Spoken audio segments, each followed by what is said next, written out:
Find the domain and the range of the function. In example 1, we are given a function that is a list of ordered pairs. The way we can determine whether or not it is a function is if for any input value, the numbers that are in the x position, if they only have one output value. If I had 5, for example, listed twice, it couldn't have a different y value to determine whether or not. Find the domain and the range of the function. For example 1, we are given a function that is a list of ordered pairs. The way we can determine whether or not it is a function is by looking at all of the input values. Those are the numbers in the position of x in these ordered pairs. And we have to make sure that they don't have more than one output. So for example, if I had 5 listed a second time and it had a different output of 3, this would not be a function, because if I went to graph this at 5, I would have one number as an output value at -4, which would be down here.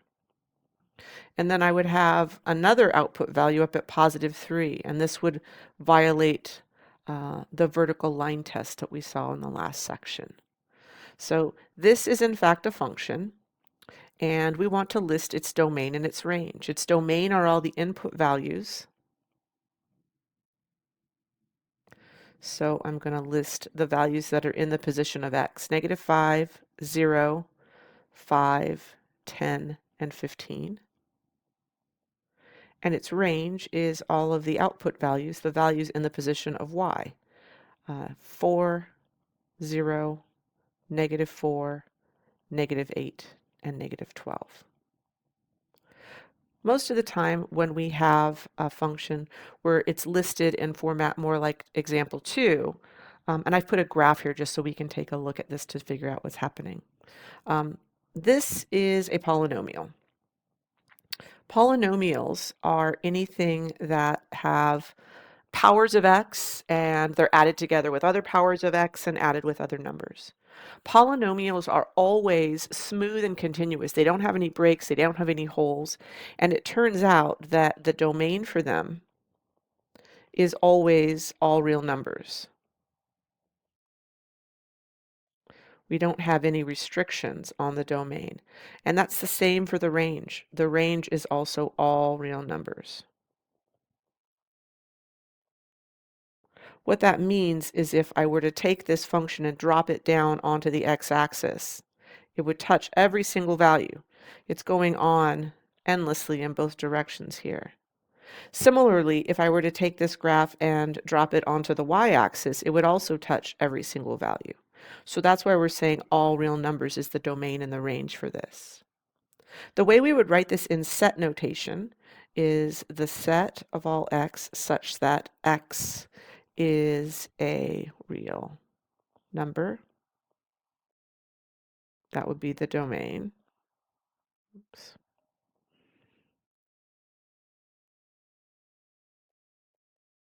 And then for the range, we'll list y, the set of all y such that y is a real number.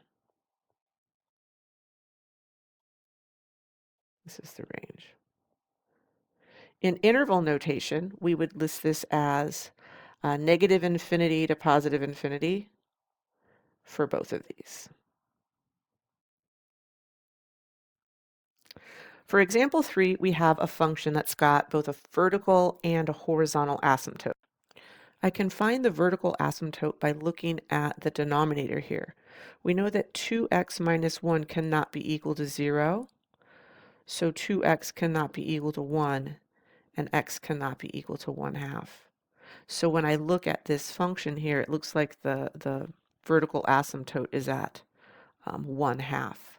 So that's a space that I need to remove from the domain of my function. So I think that the domain here is going to be the set of all x such that x does not equal 1/2.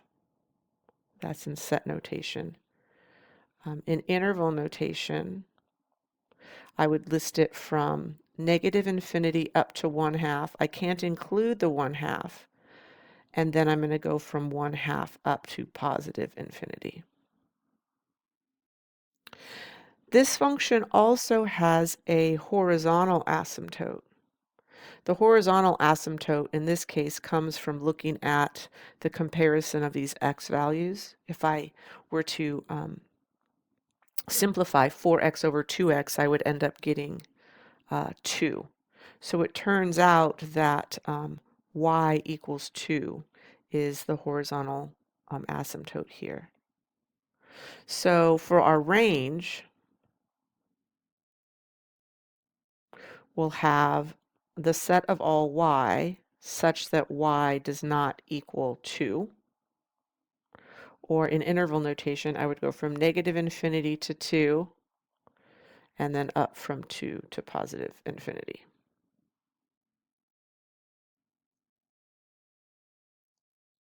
For example 4, we have a square root function. For square roots, we are not allowed to take the square root of a negative number. So my restriction is that what's under the radical sign, 5 plus 2x, has to be greater than or equal to 0. We can take the square root of 0, so that's fine. Let's solve this inequality. Let's subtract 5 from both sides. So 2x is greater than or equal to negative 5. And then we'll divide both sides by 2.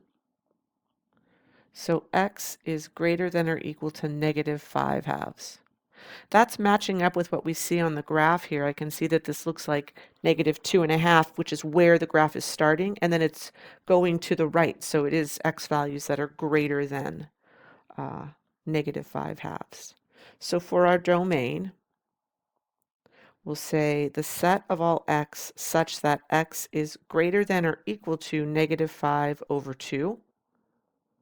Or in interval notation, I would have negative 5 halves as my lower bound with a square bracket because that endpoint is included, and then going up to positive infinity. Now looking at the graph, we can see that the range has only positive values. That's because when we take a square root, our output value is always positive. We don't get a negative number. So for our range, we're going to have the set of all y such that y is greater than or equal to 0, or going from 0 up to positive infinity.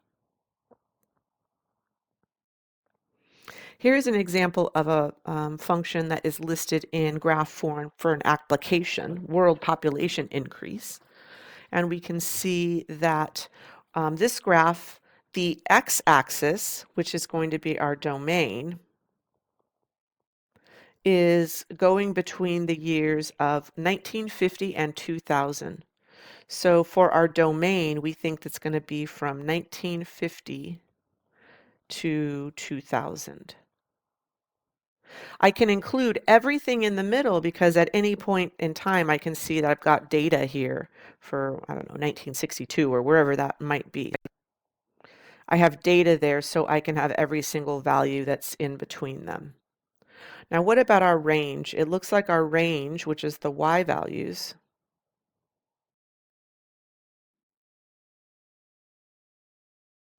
are going from 0 in the millions of people up to 100 million. So I'll put 100. Those are the possible values, right?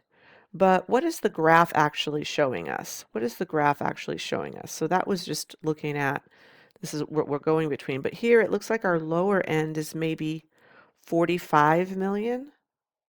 Let's see, let's write 45. I'm going to put this in millions.